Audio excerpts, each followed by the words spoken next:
আজকে মাছের পাতুরি করার জন্য প্রথমে মাছটা আমি ধুয়ে নিয়েছি, তারপর আলু পেঁয়াজ কুচিয়ে নিয়েছি, এখানে একটা মশলা করে নিয়েছি। এটা হচ্ছে সর্ষে, পোস্ত, কাঁচা লঙ্কা, আদা আর একটু জিরে। ব্যাস, এবার আমি এটাকে তৈরি করব।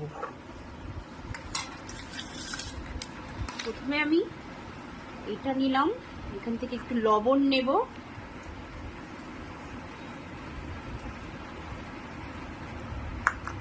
তারপর এখানে এই মশলাটা দেব, দুধ দেব,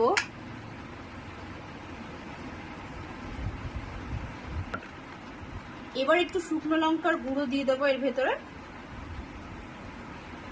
পরিমাণ মতো, যে যেমন খাবে সে সেরকম ভাবে দেবে।